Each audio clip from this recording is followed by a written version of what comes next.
سبحان اللہ الحمدللہ۔ دی گرینڈنیس چینل کی طرف سے فرد کا سلام۔ کیسے ہیں آپ سب لوگ؟ امید ہے سب خیریت سے ہوں گے۔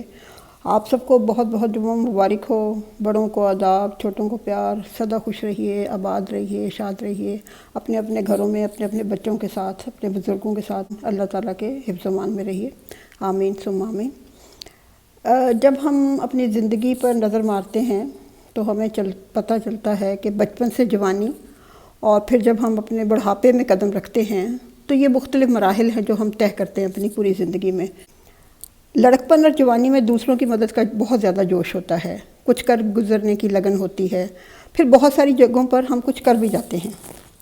اس میں کسی کی معاشی مدد ہو گئی، جذباتی طور پر کسی کے پاس بیٹھ کر اس کے دل کو پرسکون کرنا، دوسروں کے لیے کچھ پرووائڈ کر کے دل خوش ہونا۔ زندگی کے نشیب و فراز سے گزرتے ہوئے کئی بار دوسروں کے رویوں سے ہو سکتا ہے یا پھر ہو سکتا ہے کہ ہم نے غلط اندازہ لگایا ہو، اس سے ہم ڈسہارٹ ہو جاتے ہیں۔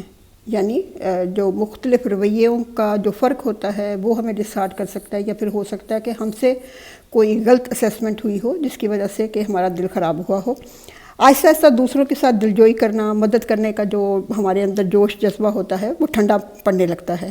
کچھ عمر کے تقاضے ہونے لگتے ہیں، جیسے کہ بڑھاپے میں قدم رکھتے ہیں تو صحت جو ہے وہ آپ کو اجازت نہیں دیتی، اور پھر بہت ساری وجوہات ہوتی ہیں گھروں میں، آپ اپنے بچوں کے پرابلمس میں مشغول ہو جاتے ہیں، اور بہت ساری اور گھروں کی جو ٹینشنز ہوتی ہیں ان میں آپ کو ٹائم نہیں ملتا کہ آپ دوسروں کے لیے کچھ کر سکیں۔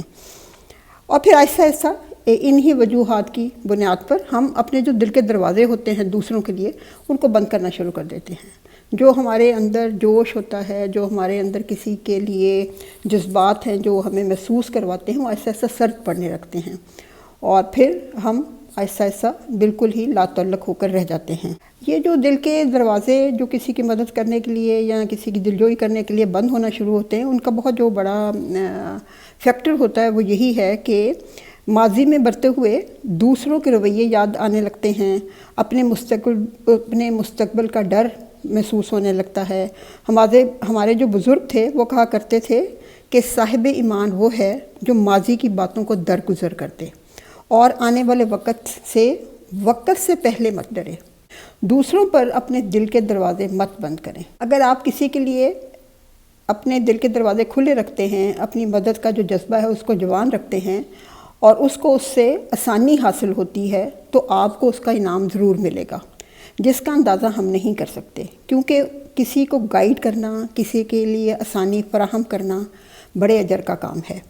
دوسروں کے لیے اپنے دل کا دروازہ کھلا رکھنے والے کا مقام روحانی، اخلاقی اور انسانی طور پر بہت بلند ہوتا ہے۔ ان دروازوں کو مکمل طور پر مت بند ہونے دیں، تھوڑی سی جھری باقی ضرور رہنے دیں، تاکہ کسی بھولے بھٹکے کے لیے راحت کا سامان بن سکیں، کوئی ہماری وجہ سے راہ راست پر آ سکے۔ ہمارے راستے دکھانے کی وجہ سے کسی کی زندگی اگر سنور جائے تو آپ کو نہیں معلوم کہ اللہ تعالیٰ آپ کو کتنا نوازنے والا ہے۔ کسی کی بہتری کے لیے اگر اپنے من کا دروازہ کھولنا پڑ جائے تو سوچ لینا، سمجھ لینا کہ یہ اللہ تعالیٰ آپ کو موقع دے رہا ہے نیکی کرنے کا، کیونکہ جسے اندر جانا ہے وہ تو اندر چلا ہی جائے گا اللہ کے حکم سے، لیکن آپ اپنے لیے دروازہ کھول لیں، اس کے لیے گائیڈ بن جانے والا جو اللہ تعالیٰ نے آپ کو موقع دیا تھا وہ آپ کھو دیں گے۔ کسی کا گائیڈ بننا، کسی کے لیے رہنمائی فراہم کرنا، کسی کے لیے بہت ہی تھوڑی سی راحت کا بھی سبب بننا، اللہ کے ہاں بہت ہی بڑا نیکی کا اجر آپ حاصل کر سکتے ہیں۔ تو ضرور اس پر غور کیجیے گا۔ کبھی بھی کتنی بھی مشکل آ رہے، کتنی بھی آپ اپنے پرابلمس میں پھنسے ہوں، تو اپنے دل کی ہلکی سی جو جھری ہے اس کو ضرور کھلا رہنے دیں، تاکہ جس طرح ہوا کا جھونکا جھریوں میں سے گزر جاتا ہے، اسی طرح کبھی ہو سکتا ہے کہ نیکی کرنے کا جو جذبہ ہے وہ پھر سے اس کی امنگ ابھر آئے اور آپ بہت ساری نیکیاں کمانے کے حقدار ہو سکیں۔ اس کے ساتھ ساتھ زندگی میں لوگوں کو معاف کرنے، ان کو درگزر کرنا، ان کی غلطیوں کو بھول جانا اور پھر آگے بڑھ جانا جو ہے وہ سب سے اچھا، بہت ہی اچھا فارمولا ہے۔ اپنے ارد گرد اچھا ماحول بنانے کی کوشش کریں، کیونکہ یہ سب کرنے سے دوسروں کو تو بعد میں فائدہ ہوگا، سب سے پہلے آپ کی اپنی ذات کو فائدہ ہوگا۔ آپ مطمئن ہوں گے، آپ ہلکے پھلکے محسوس کریں گے، اور اللہ تعالیٰ کے ہاں بھی آپ کا جو مقام ہے وہ بلند ہوگا۔ تو تو چلیں یہ والی بس بات میں آپ سے شیئر کرنا چاہتی تھی. اللہ تعالی ہم سب کو موقع فراہم کریں کہ ہم دوسروں کے لیے راحت کا سامان فراہم کر سکیں اور اپنے لیے عاقبت سنوار سکیں. Thanks for watching. آئندہ تک کے لیے خدا حافظ.